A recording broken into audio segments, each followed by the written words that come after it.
I'm joined in the studio today by Mikayla Morkel-Brink from immigration specialist Sable International. And we're taking a closer look at offshore real estate and investment opportunities for South Africans, with a particular focus on the United Kingdom. Hi, Mikayla. Welcome to Biznews. Hi, Linda. Thank you so much for having me. Great to speak with you. So is the UK still considered to be a strong and stable property market? Yes, it is. I mean, Sable has focused on UK property for, the last decade now.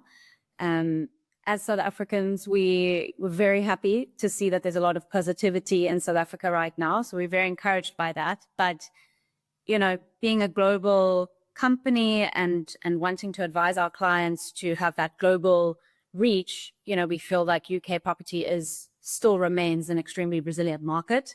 We've seen that over the last 15 years.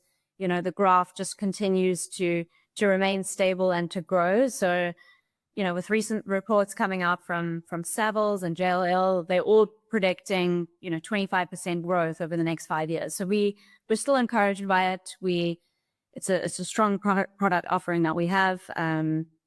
We still very much believe in UK property. So what are the key factors that keep the UK such a resilient investment destination?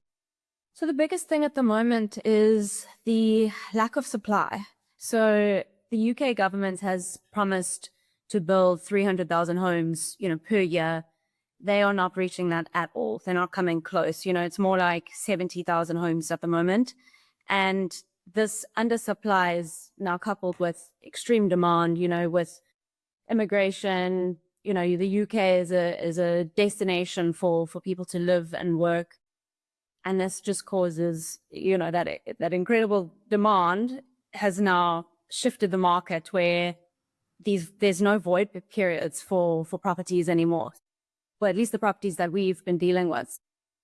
That still underpins a very, very strong market for us. So we're seeing, investors, they're able to go in at about £200,000 and put a tenant in, and you're getting about 6 to 7% net yield. So we still, based on that undersupply, it's going to take a very, very long time for the market to recover and to get to a stable place where there's an oversupply. It's going to take an extremely long time. So you talked about, for £200,000. So are UK mortgages accessible to South African investors, and what do lenders typically require? Yeah, so this is something a lot of South Africans aren't aware of, and it's the ease at which you can acquire a UK mortgage. So there's no restrictions around UK investment, first of all, and with that you can get a mortgage in the UK. So lenders will typically lend from about 60 to 75%, and Sable actually has their own mortgage advisory within the companies. We're based obviously in Cape Town, but then we've also got a London-based office, and a team in London can assist you with that UK mortgage. It's very interesting that for a South African investor, you can put down, your 20% deposit, let's call it, and you can get that 75% loan to value. And that's not something that a lot of South Africans know. And oftentimes that rental income will cover majority, if not all, of your mortgage repayment. So, when you're looking at the interest rates in the UK, around 4%, 4 to 5% is what you can get as a foreigner. Then you compare that to South Africa, and you've got a prime lending rate of about 10.25%. So, it's a much more affordable lending rate, which surprises a lot of investors. Actually, they're not aware of this, and that's why that rental can almost cover your entire mortgage repayment, which is a very, very interesting fact that you want as an investor. Okay, well, so when you invest, you said that you could, from the rent that you ask, you could cover your costs. But so what returns and costs should investors realistically expect? Yeah, so we're very specific with which developments and which projects we take on and we look at. I mean, we get sent, multiple projects on a monthly basis. And that's where Sable's a little bit different is we're not a real estate agency. We're not a project promoter. We really look at the numbers. We're conservative with those rental yields because often you'll see, you know, 13, 14, 15% rental yield. As amazing as that would be, it's important to remain conservative, and we actually provide full cash flows and breakdown of the financials and every single cost that the client will expect. This will include your service charge, mortgage repayments, solicitor fee, all of that. So that's all going to be, upfront for the clients. Based off of that. And then we also give you the expected rental return against that. As much as we'd like to say, 10 to 15% rental yield, I would be very wary of that. But, in these regional cities that we do focus on, for example, Leeds, Derby, Birmingham, Manchester, you can expect, we do have projects at the moment that are clients at the moment experiencing 7-8% net yield, which is fantastic. It's very, very difficult to get that, especially in Cape Town at the moment. It's difficult to get those high net yields because of the prime lending rate. So in the UK, a Renters' Right Act comes into effect in May. So how will these changes affect South Africans who own property and want to let out and new people who want to come into the market?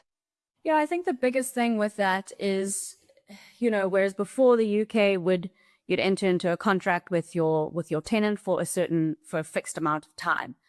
Whereas now it's more open-ended. It's not necessarily, exactly 12 months. You sign a contract with the tenant, a rental agreement, and it's open-ended. So, of course, investors would like to have a specific date that they know, okay, I have a tenant for the next 12 or 24 months.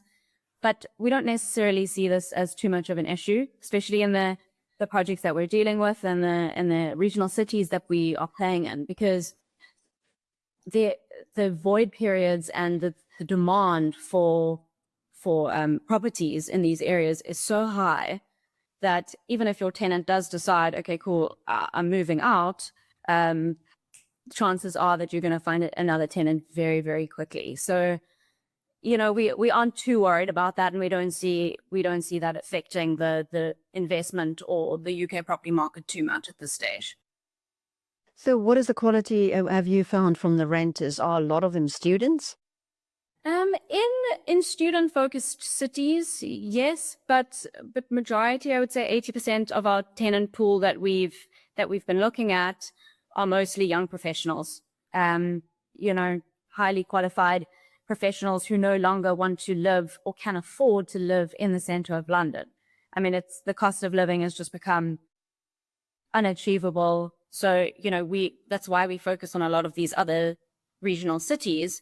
As an example, in Leeds. So Leeds has become a huge regeneration city where your big employers such as PwC, Deloitte, KPMG, all of them are moving their offices away from London into these regional cities, as we call them. So, that entire tenant pool, as you will, is moving with them to a more affordable place to live. I mean, similarly to the London commuter belt. So within 20, 30 minutes, another city that we focus on at the moment is Reading.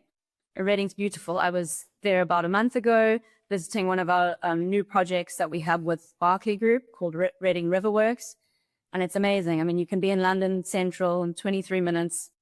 You right on the river, green spaces. It's really beautiful. So, that you might see a few more tenants as part of your tenant pool, just because of University of Reading and you're close to London. But again, it's not your typical student housing. It's more of your affluent parent wanting to secure a safe and secure property. Are you also looking further south in the areas south of London?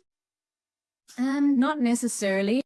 We assist clients with, I mean, it's twofold. So obviously in the investment portfolio is our biggest core focus, but then being such a impactful business with citizenship and immigration, we do have a relocation arm as well, based in London, and we've got exceptional relationships with an agent on the ground in London, and he will go and find, secondary homes.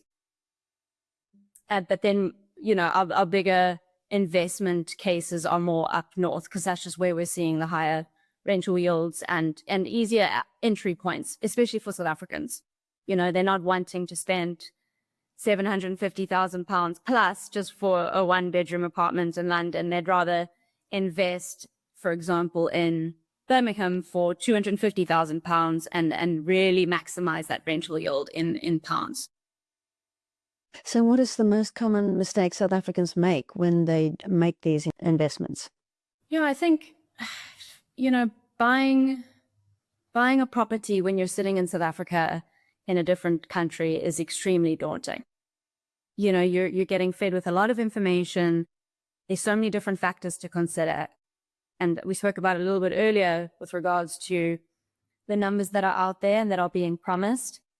I would say definitely be wary of those. If it sounds too good to be true, it probably is. So if you're getting promised 13, 14, 15% rental yield, it's probably not true. And so I think a lot of investors, will get sucked into that a little bit. And we are extremely conservative when it comes to that. Another thing is just looking at all the different costs that the investor will incur. So like I said, the service charges, the ongoing management costs, the mortgage fees, all of that. It's important to have it all in front of you and realize that this isn't going to be a short-term investment. You're not going to make those returns immediately. It's more of a long-term play here. And that's why most of our investors and clients understand that it's a long-term process. It's not just a quick fix. I mean, otherwise everyone would be doing it. So I think that's the biggest thing, is just understanding all the figures and all the numbers before you make that investment and having a very clear picture. Another thing is just working with just various businesses, such as, you have a mortgage advisor, then you've got a tax specialist, then you've got the person finding the property. It's sometimes gets quite overwhelming. I've heard that's been the recent feedback, is all these different services coming at you, telling you different things. And that's something I'd be a little bit wary of. So when it comes to estate agents and the fees they charge, how does that compare to South Africa? So it works similarly. So obviously in South Africa, the seller will pay the estate agent the commission. For the UK, the client isn't paying the estate agent or us, the advisor, any fee. So how it works is that the developer will, pay the estate agent or the sourcer directly. So we aren't, Sable's not tied to any development or any developer or anything like that. We're not a big sales office. We're not pushing any project specifically. It's more of an advisory. And the percentage they're asking? It varies. It really does vary. And this doesn't impact at all what the client ends up paying in the end. Obviously, there are some discounts that we can try and wangle sometimes, but the percentages vary. It can be 4 or 5%. It really can change. So who is this type of investment best suited for, do you think? I would say, an investor who has between 150 to 200,000 pounds wanting that offshore investment, wanting to hedge against the rand, wanting to that global exposure and rental income in pounds. We've seen a lot of investors with kids in high school wanting to buy in the UK with plans of, the children then studying in the UK, and then at least they have a little bit of a nest egg waiting for them in the UK when their child decides to go over. And so we actually work quite closely with our study abroad team as well, who, help a lot of families go over to the UK and help their kids get into university there. that's a big one for South Africans. You know, there's always been that tie with SA and the UK, and through university is a big one. And yeah, I would say other investors who you know, want that global exposure. I would just advise investors to, you know, make sure that they have all the information on hand. Make sure that they do their homework. They should not feel that they are rushed into anything, into any purchase. We have seen that quite a lot recently, especially this year. There has been quite a big push with new projects coming to market, but take your time. There's no rush. Make sure you have all your figures laid out in front of you. You know exactly, you know, what you're going to be spending, what your yields are going to be, and understand that it's a long-term investment. Nothing is a quick fix. And yeah, I think Sable can obviously help with all these various parts of the investment process. So whether it is your Forex, whether it's your tax structuring in the UK and South Africa, property sourcing, all of that, it's quite incredible to have it all under one umbrella.